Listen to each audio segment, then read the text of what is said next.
You're still watching The Pulse on the Joy News channel on Multi TV. Now, we're learning that the Ghana Registered Nurses and Midwives Association has issued a 4-day ultimatum to government to pay up their allowances or they will withdraw their services. The nurses say they will withdraw OPD services across the country if they do not get what they want, or the country could see a nationwide withdrawal of OPD services from this Saturday. Hannah Odame was at that news conference where the announcement was made.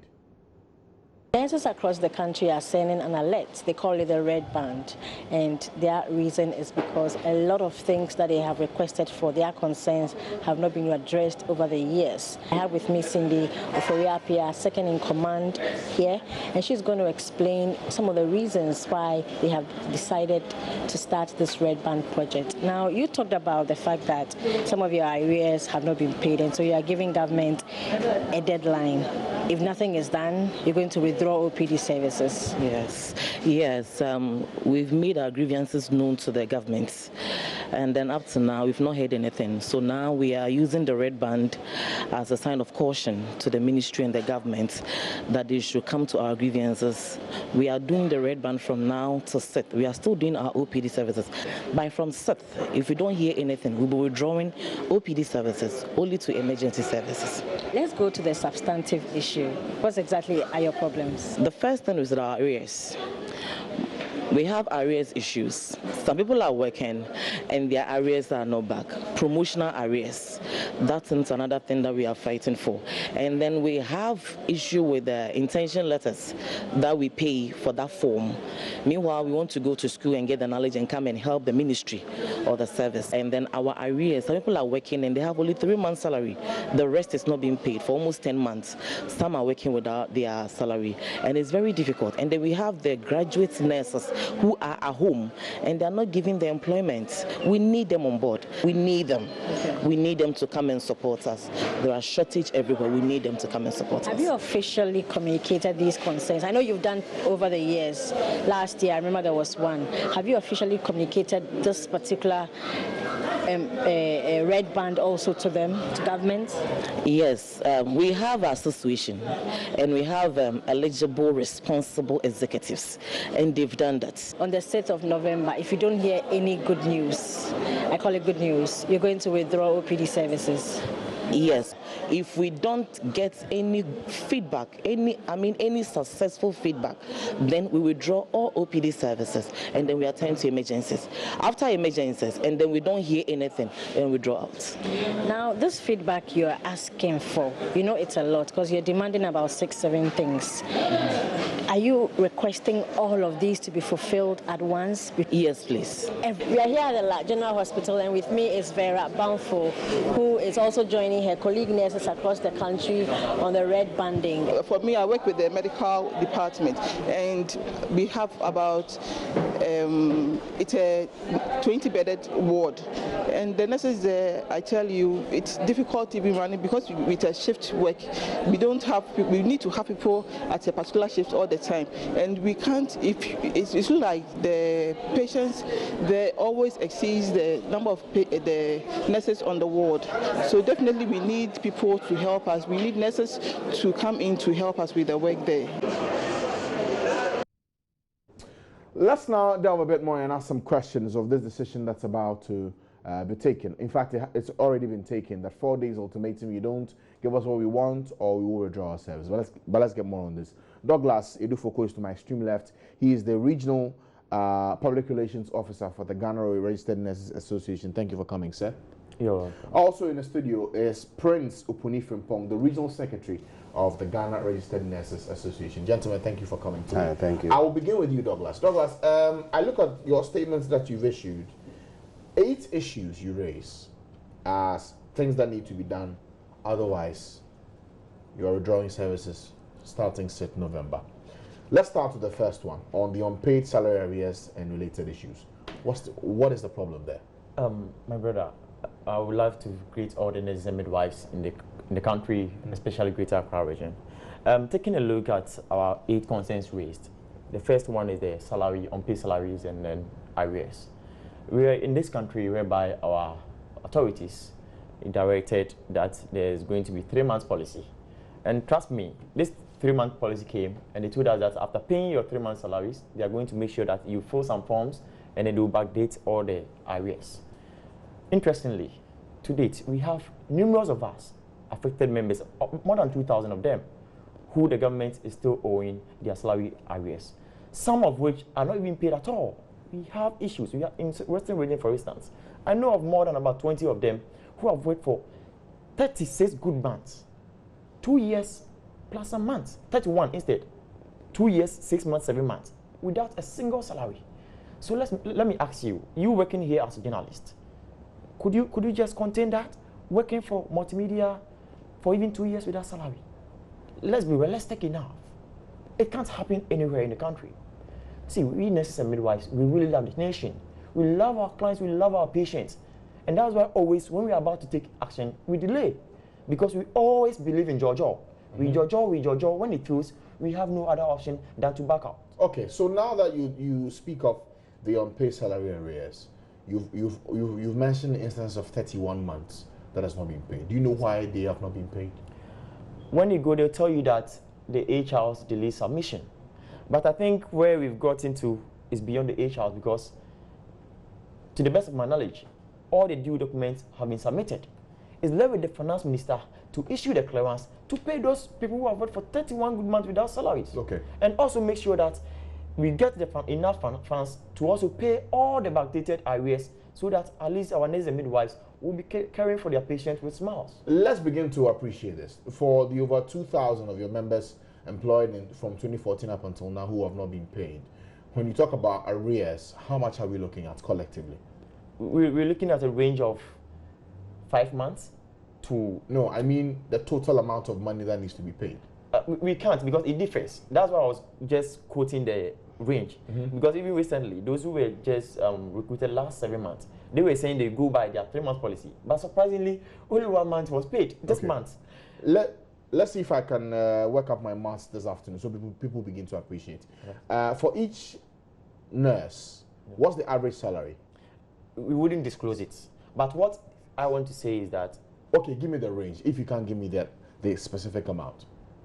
It differs. We can't... Why is it so, why is this surrounded in secrecy when it comes to how much you're paid? It's not about it being secret. But you see, as nurses and midwives, the country thinks that we earn more, we get more. We don't want to even pronounce it for people to be discouraged or maybe encouraged to others, so that it will be like they are coming to the sector based on money, or they are going to withdraw back because they realize that we don't have... But without the money, 31 months of no pay, people are struggling. They are struggling. So let's begin to appreciate what your problem is. So let's deal with the months. Exactly. So with the salaries 31 months, on average, how much is one paid? We know that government are owing those people for 31 months. The government know the amount. But you can't tell me how much. Exactly, because we have categories. We have community nurses, we have enrolled nurses, we have... But you know the range, don't you? It differs. It differs. From what, 1,000 to 5,000? It differs. Okay, that's for the issue of the arrears. Let's go to the issue of the unposted graduate nurses and midwives, and I'll have you take that for me, Prince Opunifimpong. Prince, yes, you are owed salary arrears, but you've listed 8 issues. What is it with the unpaid, those who have not been posted, for which reason you say that's your reason for deciding to withdraw your service? Thank you very much once again, and I would like to congratulate and thank all well-meaning, hard-working nurses and midwives in Ghana. In fact, if nurses and midwives in Ghana are to look at the numerous challenges we are facing, I don't think that quality nursing care will not be given out. Coming to unposted nurses and midwives, yes, you don't need a soothsayer to tell you, and moreover, even management and people at the helms of affairs do pronounce all these things, that yes, it's not the duty of government to employ all nurses and midwives who churn out from the training institutions. Now, before one goes into training, one has signed a bond with government that after my training, I ought not to work anywhere apart from a government institution for 5 years. That is the bond. Now people have completed their education. They've been licensed by the Nursing and Midwifery Council of Ghana, yet they've not been employed and they are still at home. recently it has been on the news. You hear community health nurses and road nurses picketing and all those kind of stuff. When those, agitations do come, a section of them are what? Are employed. And when they are employed, that is when these salary issues too will come out. And I can tell you, emphatically, that there are thousands of nurses at home now. Even today, one nurse who was trained at Nkoko was asking me, so how far with our situation? Nurses who graduated from the University of Ghana, they are also there. And as Vera said from La General, people think the nurses are there. But I can tell you for a fact, then we lack nurses in all the facilities that we have in Ghana. It's a big problem. And it's not like the nurses are not there for them to be employed. There are thousands of nurses at home. And but yet they are not being employed. Yes, they are not being employed. Okay. And we are saying, yes, in order for us to, give out quality health care, that is the underlying word, quality.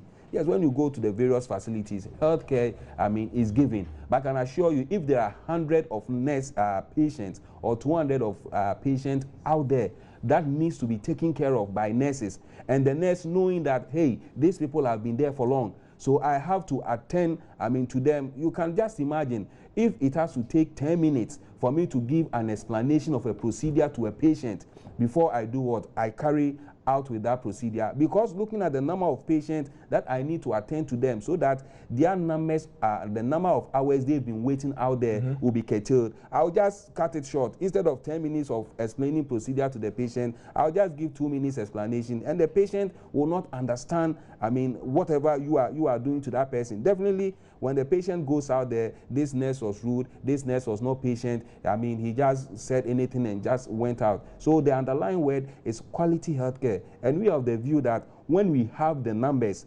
that we, the nurses, ought to have in order to render quality healthcare delivery to, the patient.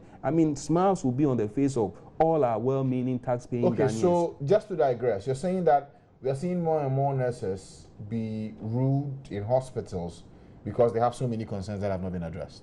No, that is not what I'm saying. Then what are you I'm saying? Not saying nurses are being rude because some of they them, are. not all of them. Definitely in every profession, you will get one or two of the people over there being rude or not living up to expectation. Irrespective, as I stated earlier on, if nurses and midwives are to look at the numerous challenges that they are confronting, definitely even what they are seeing would have been worse. Because if you have worked for 31 months, or you have worked for 31 months and you are not receiving salary, meanwhile you've been boarding a bus, you'll be eating, you'll be paying water bills, and you come to the facility. In actual sense, in any person's normal frame of mind, that person cannot even smile to the patient. Okay. Yes, so I get your point. That is not I the get your case. point. One more thing to look at. There's this thing you mentioned of charging of promotion interview fees by the Ghana Health Service. Since when did this start, and where's the evidence for that? The evidence is out there. I can tell you, go to the various facilities, Ghana Health Service facilities, and ask of any nurse who was recently promoted. They will show you evidence of a receipt, and they will tell you they were charged those fees before they were interviewed. So when they say interview fees, what exactly is it meant to do? Yes, I have worked for, let's say, 3 years, and per the condition of service or per the laws, after 3 years, I ought to, be interviewed and do. I ought to be interviewed and do what? Being promoted. Now, before I'm promoted from one rank to the other, I need to be interviewed. Now, per the condition of service or per the collective bargaining agreement, all that I have to do is sit before a panel, be interviewed, and that is all. If there are any, money attached to that, the facility in which I find myself in, or better still, the agency, have to take care of those, monies. That is what the law says. But here lies the case, before the nurse sits before an interview panel, is, compelled to pay this amount that we've quoted, between 100 and 160 Ghana cedis. And Ghana is a country that, runs on the laws of the country. So if we have a collective bargaining agreement which says, I'm not supposed to pay anything, I don't see why they should be, we should be charged, those amounts. So when we say interview fees being charged ranging from that amount, that is what we mean. And most importantly, when I'm supposed to declare my intention to further my education, in the Labor Act, training and retraining is the responsibility of the employer. Now, if I want to, declare my intention of furthering my education next year, I have to pick a form. The form that I have to pick, what the employer is saying or what Ghana Health Service is saying is I should pay for that form. After paying for that form, after I have gotten admission, I've gained admission at the whatever training facility, before I'm allowed to go, I have to buy a form notifying them that I have been given admission, and that form that I have to pay, I have to also pay. All these things ought not to be. So these are the charges that we are putting across. That no, it is not supposed to be done. It's not that we are telling them they should stop, but it has been documented that the authorities should not charge any amount for that. Okay, I get you, Prince. But Douglas, there's one other thing we need to talk about briefly, and it's about your other concern to do with the second-tier pension scheme, Mirage.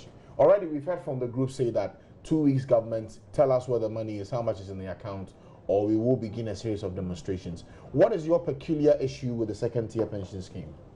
Before I come to that, you realize that it seems our authorities are being so disrespectful to the laws.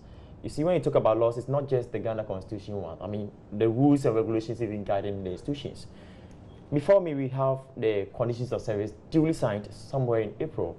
And according to Article 13 Clause 2, it reads, where interview is required, the promotion of a nurse shall be based on the result of the interview. Where financial obligations are to be incurred as a requirement for the interview, the agency or facility shall be responsible.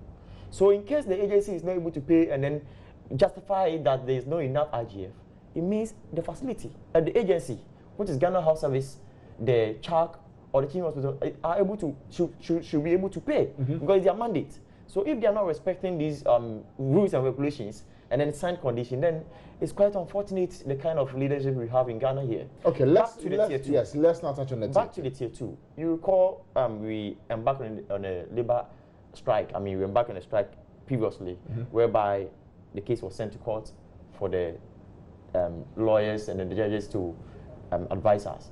The government was advised to release that tier 2 to the various fund managers. Trust me, down to 6 months now, we've never heard anything from government. So the question we are asking is, where is the money? We need the money so that we can invest and then use the money for its purpose. We don't need anything, any addition, nothing. We don't need anything from government than to release that money. The actual money, the actual deduction that our monies have been deducted to save as pension scheme for the tier 2 should be given to us. Okay, gentlemen, because of time, I cannot run through everything, but you've already served notice since November. Since you began this action of wearing the red armbands and showing up at work, have you had any response at all from the powers that be it the Health Ministry or the Ghana Health Service?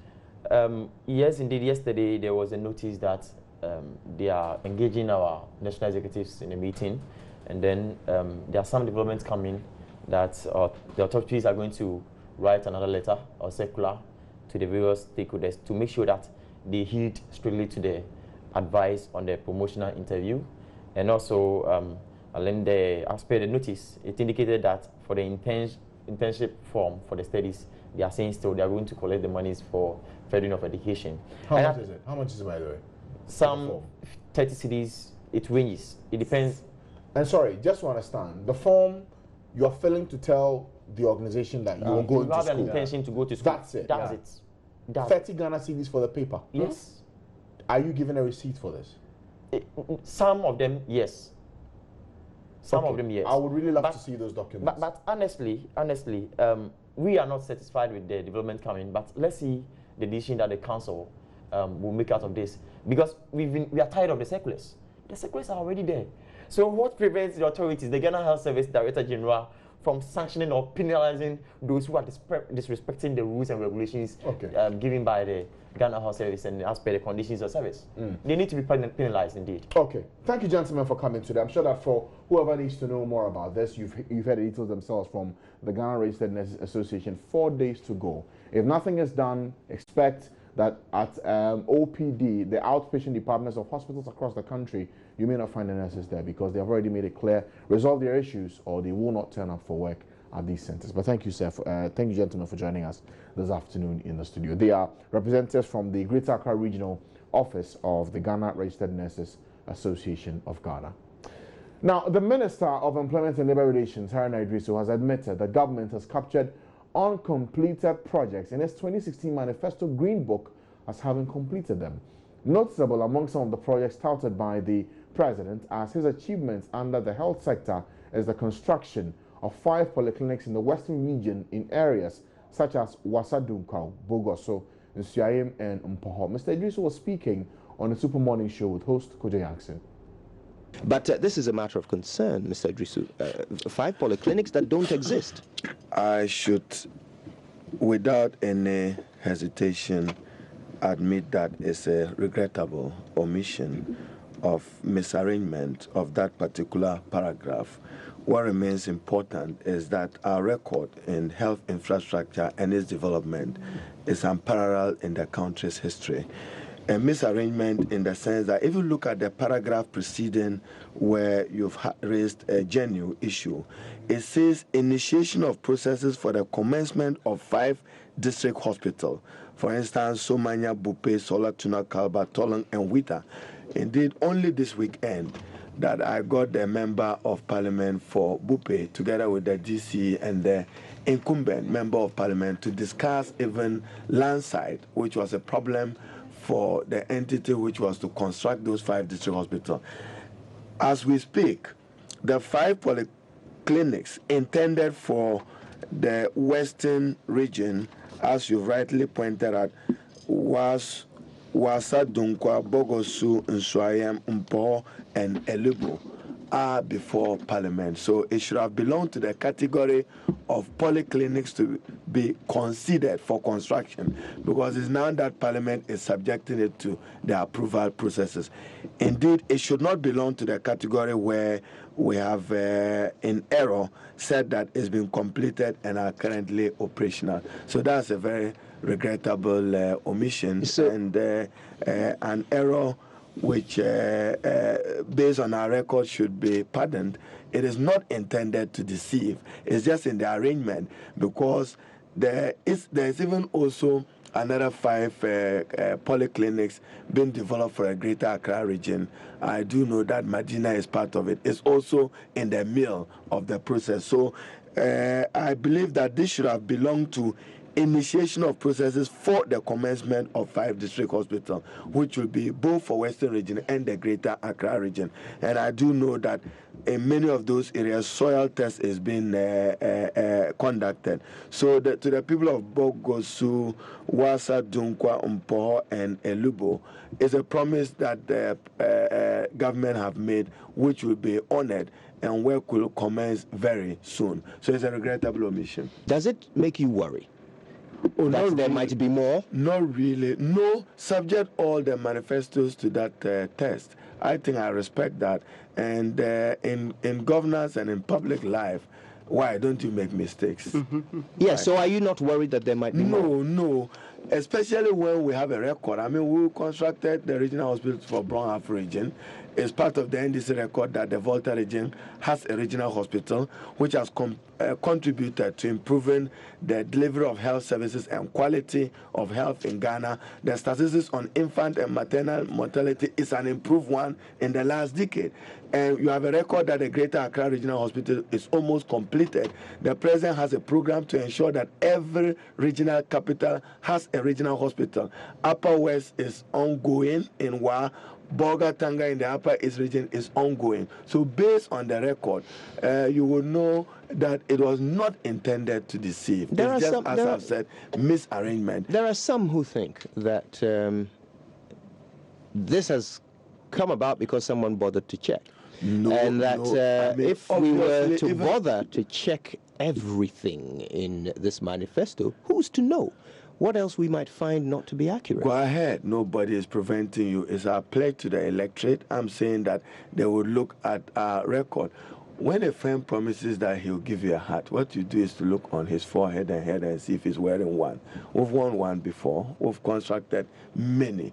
Health infrastructure, I repeat, our record is unparalleled. Post-independence, no government have developed and expanded access to healthcare than the NDC administration. The error is deeply regretted. Well, reacting to the minister's apology, Communication Director of the MPP, Nana Komia, intimated that the error, as indicated by Haruna Idrisu, is not new, instead a trademark of the NDC. There's always what the government is telling us falls completely short of what is on the ground. When I came in, we were talking about government, what government is saying is done on the ground in health and all kinds of stuff. And your checks show that a lot of it is not accurate. Today, just now, we're talking about statistics on NYEP, and there's a huge gap of about 6,000 between what the minister says and what the CEO says. It's becoming a worry. But you see, Kojo, my brother from industry talked about skills and all of that. And then Dr. Bambo also talked about people not being educated. You see, at the end of the day, when you don't have an economy that is doing well, whether you are educated, whether you are semi-educated, whether you are fully educated to the PhD level, you will not get a job. That's the bottom line. So it all turns, we're talking about bank credit, and I have told you that a couple of years ago, banks and financial institutions were chasing people to offer them loans so they can invest in whatever they want to do. Now it's not. So the failure, the gross failure of the Mahama government to manage the Ghanaian economy is at the root. Despite having an oil economy, the only government since Kwame Nkrumah, is at the root of the massive joblessness that you have in this country. Right then, so we'll bring you more on the results of fact-checking here on your channel, Joy News.